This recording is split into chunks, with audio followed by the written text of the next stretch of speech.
โคตรดีใจแล้วก็โคตรตื่นเต้นเพราะว่ามันเป็นครั้งแรกในชีวิตเพราะว่าจะได้ขี่ยนต์ในการไปท่องเที่ยวเพราะว่าปกติจะขี่รถแต่ว่าเทื่อนี้ครั้งนี้จะได้ขี่ยนต์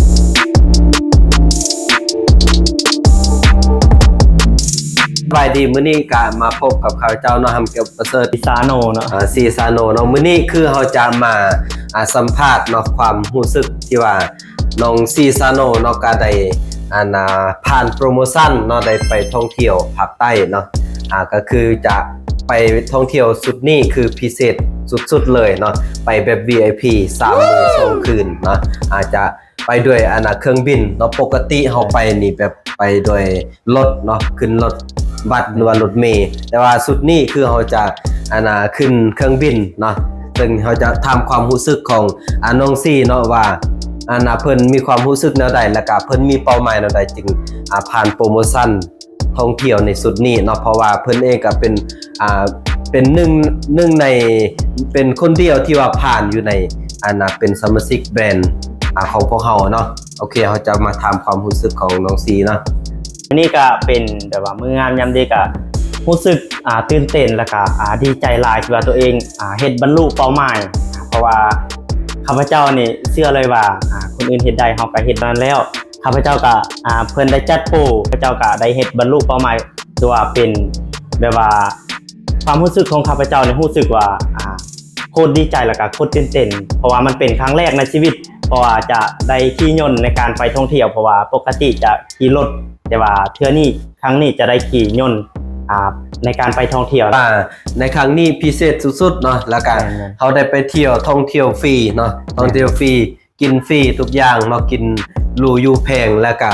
ซัมบนำกำไรที่ว่าเขาขายได้เนาะทุกกล้องที่ว่าเขาขายได้ก็คือเป็นกำไรล้วนๆบ่ถ้าว่าประมาณกำไรนี่ประมาณเท่าใดในเดือนนี้เนาะกำไร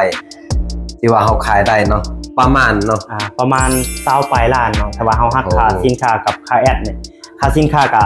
20 ล้าน999แล้วก็ค่าแอดเนี่ยก็ตกอยู่10 ล้านป้ายเหลือกำไร20 ล้านป้ายก็ประมาณนี้จะถือว่าเดือนนี้ก็กำไรเนาะคือ20 ล้านป้ายเนาะ20 ล้านป้ายอันนี้คือเรื่องระดับการศึกษานี่น้องซีเรียนจบอย่างเนาะเรียนฮอดห้องป .5 นะทุกคนเรียนฮอดห้องป .5 แต่ว่าบ่มีผู้คนส่งเสริมพ่อก็ได้เสียตั้งแต่เอายังน้อยแล้วก็พ่อแม่ก็เฮ็ดให้เฮ็ดนานี่แหละบ่มีผู้คนส่งเสริมก็เลยออกจากเรียนแล้วก็ได้มาเฮ็ดเวียกก่อสร้างมันบ่เห็นผลลัพธ์แล้วก็ได้เจอกับครอบครัวซาโนหรือว่าแบบว่าออนไลน์นี่ก็คือเห็นว่าชีวิตของข้าพเจ้านี่ได้เปลี่ยนแปลงหลายเนาะเปลี่ยนแปลงหลายสุดก็ถือว่าตอนมาเริ่มต้นใหม่ๆมีความรู้สึกแนวใดแบบฮู้อีหยังแดเนาะตอนมาเริ่มต้นใหม่เริ่มจากศูนย์นะทุกคนคือเริ่มจากศูนย์แต่ว่าข้าพเจ้าจะเป็นคนแบบว่าตั้งใจแล้วก็เชื่อมั่นในตัวเองเพราะว่าคนอื่นเฮ็ดได้เฮาต้องเฮ็ดได้แต่ว่าก่อนอื่นเฮาก็ต้องแบบว่าเรียนรู้ก่อนจึงเฮ็ดว่าเฮาบ่เรียนรู้เฮาเฮ็ดก็น่าจะบ่เป็นแต่ว่าข้าพเจ้าก็รู้สึกว่าคนอื่นเฮ็ดได้ข้าพเจ้าก็เฮ็ดได้ข้าพเจ้าก็เลยได้ตั้งใจแล้วก็เฮ็ด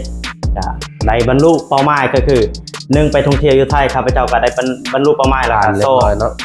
2ก็คือไปเที่ยวที่วังเวียงข้าพเจ้าก็ได้บรรลุเป้าหมายแล้วก็ที่3นี่ก็คือไปเที่ยวอยู่ที่ภาคใต้ก็ว่าได้บรรลุเป้าหมายเป็นที่เรียบร้อยนะก็ถือว่าเป็นสิ่งหนึ่งที่ว่าเฮาตื่นเต้นแทนน้องซีซาโนเนาะที่ว่าเพิ่นได้บรรลุตามเป้าหมายเนาะก็เชื่อว่าหลายๆคนที่ว่า